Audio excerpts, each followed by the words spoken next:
মেয়ের বিচার পাবো, আমার মেয়েকে যারা মেরে ফেলেছে সেই অপরাধীরা শাস্তি পাবে। জনতার দরবারে এসেছি মুখ্যমন্ত্রীকে জানাতে যেন আমার মেয়ের অপরাধীরা সাজা পায়।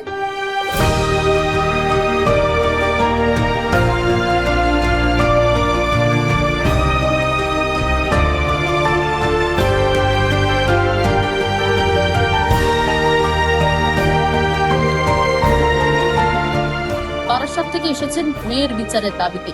মা এবং বাবা কি বলছেন সরাসরি শুনবো। তিনি কি অভিযোগ নিয়ে এসেছেন মুখ্যমন্ত্রীর কাছে?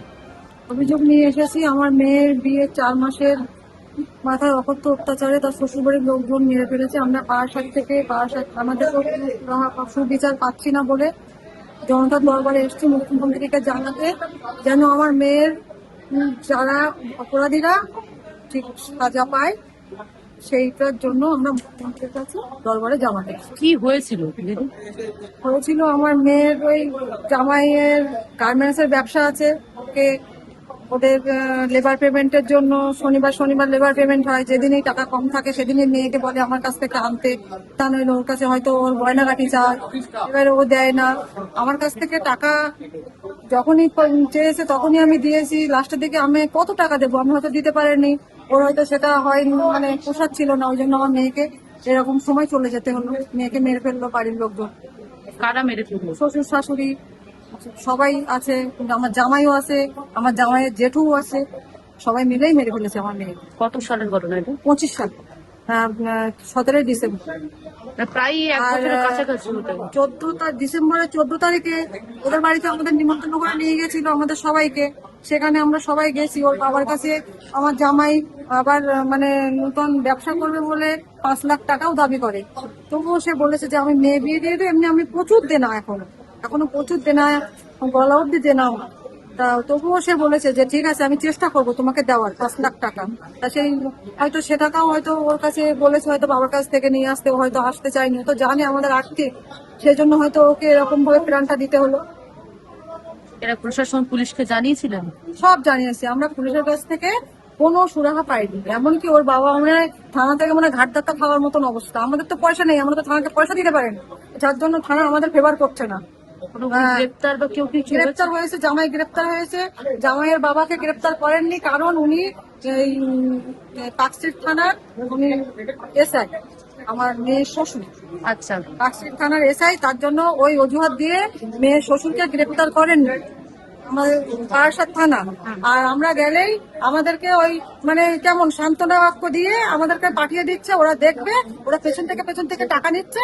আর মানে অপরাধীদের ওরা আড়াল করার চেষ্টা, সবসময় অপরাধীকে আড়াল করেই তো রাখছে। আড়াল করতে করতে ওদের 3 মাস হয়ে গেছে। মেয়ে শ্বশুর শাশুড়ির অ্যারেস্ট ওয়ারেন্ট বেরিয়েছে বারাসাত কোর্ট থেকে, কিন্তু পুলিশ আড়াল করে রেখে ওদেরকে অ্যারেস্ট তো করলোই না। ওরা আমাদের পিছনে হাইকোর্টে যে মানে জামিনের আবেদন জানিয়েছে, সেটা কি একটাই মেয়ে? না, আমার 3 মেয়ে। আমার বড় মেয়ের বিয়ে হয়েছে। আমার বড় জামাই খুবই ভালো, আমার বড় মেয়ের কোলে ছেলে। আমার বড় জামাইয়ের অনেক পয়সা নেই, কিন্তু মানুষ হিসাবে ও খুব ভালো, ওদের বাড়ির লোকজনও ভালো। এই মেয়ে কি ছোট মেয়ে? মেজো মেয়ে। আচ্ছা। আর ছোট মেয়ে এখন 11 ক্লাসে পড়াশোনা করছে। এমনকি আমাদের মানে আমি তো সব কথা সবসময় মনে থাকে না, সবাইকেও বলতে পারছি না। আমার ছোট মেয়ের আর আমার তো এখন মানে প্রাণ সংশয়। আমাদের এখন বাইরে বেরোতে গেলেও ভয়। অনেক লোক আমাদের আশেপাশে অনেক লোক বলছে যে তুমি মেয়েকে নিয়ে আমি পড়াতে নিয়ে যাই, স্কুলে নিয়ে যাই। সবাই আমাকে বলছে যে তোমরা দুজনে একটু খুব সাবধানে থাকবে, মেয়েকে স্কুলে পাঠাবে সাবধানে। ওরা যেন আমাদের ভয় রয়েছেন? ভয়েই আছি আমরা, ওদের মতো আমরা প্রভাবশালী না। মানে মেয়েকে হারালেন তারপরেও ভয়? হারালাম তারপরেও ভয় কেন? মেয়েকে হারানোর পরেও তো কতবার অন্যায়। দেখো, আমার মেয়েকে আমরা হারিয়েছি, তা সত্ত্বেও আমাদের নামে থানায় এফআইআর করেছে মেয়ের বাড়ির লোকজন, শ্বশুর বাড়ির লোকজন, ওর বাবার নামে আর আমার ছোট মেয়েটার নামে। আমার ছোট মেয়ের এই 11 অসুস্থ, হ্যাঁ ওর নামে হ্যাঁ এফআইআর করেছে আমাদের ওদের নামে। যেহেতু এইভাবে যে আমার মেয়েটা যে এইভাবে মারা গেল, এবারে তো আমাদের এলাকার লোকজন সবাই ক্ষিপ্ত হয়ে একটা মিছিল বার করেছে। সেই মিছিলে আমাদের ডেকে নিয়ে যাওয়া হয়, আমরা গেছি। এখন কি ওদের বাড়ি ভাঙচুর হয়েছে কি কি হয়েছে সেই দোষ দিয়ে আমাদের নামে এফআইআর করেছে থানায়। আমরা মেয়েও হারাচ্ছি, আবার দোষীও হচ্ছি। তাহলে আমাদের তো ভয় থাকবেই রাস্তায় বেরোনো নিয়ে, না? তারপর আমরা তো ওর মতো রকম প্রভাবশালী না, থানাকে পয়সা দিয়ে কিনতে পারবো না। তাহলে থানা কেন আমাদের পক্ষে কথা বলবে? আমাদের পক্ষে তো থানা কথা বলবে না। আমাদের যতটুকু আর্থিক অবস্থা আছে, আমরা আমাদের মেয়েদেরকে মানুষ করেছি, আর আমাদের তোর বাবার মতো ঘুষের পয়সা নেই যে মুঠো মুঠো ছড়াবো চারিদিকে, তাই না? কোথা থেকে পাবো আমরা? ওদের ঘুষের, ওর বাবার অনেক ঘুষের পয়সা আছে, ওর বাবা যে সাব ইন্সপেক্টর, ওদের অনেক ঘুষের পয়সা আছে, আমাদের তো ওটা আচ্ছা, নেই। আজকে মুখ্যমন্ত্রীর সঙ্গে কথা হলো, মুখ্যমন্ত্রী কি আশ্বাস দেন? আশ্বাস দিয়েছে দোষীরা শাস্তি পাবে, দৃষ্টান্তমূলক শাস্তি পাবে। উনি বলেছে আমি দেখে নেবো এবং কেউ ছাড় পাবে। এসআই এর বিরুদ্ধে কোনো অভিযোগ মানে যিনি আপনার মেয়ের শ্বশুর, হ্যাঁ, ওনার নামে তো বলেছি, বললো ঠিক আছে, কোথায় যাবে খুঁজে কাটতে হবে, খুঁজে নি। হ্যাঁ, আশ্বস্ত করলাম, ভাল লাগলো এই জায়গায়। আমরা এত জায়গাতে ঘুরেছি, ওর বাবা থানা, এসপি অফিস, কত জায়গাতে গেছে, হ্যাঁ, তা কোনো জায়গায় এরকম পাইনি।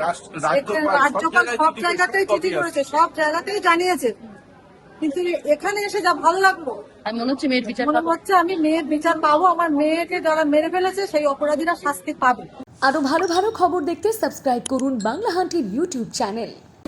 বাংলা হান্টের আরো খবর দেখতে নজর রাখুন। বাংলা খবর মানেই বাংলা হান্ট।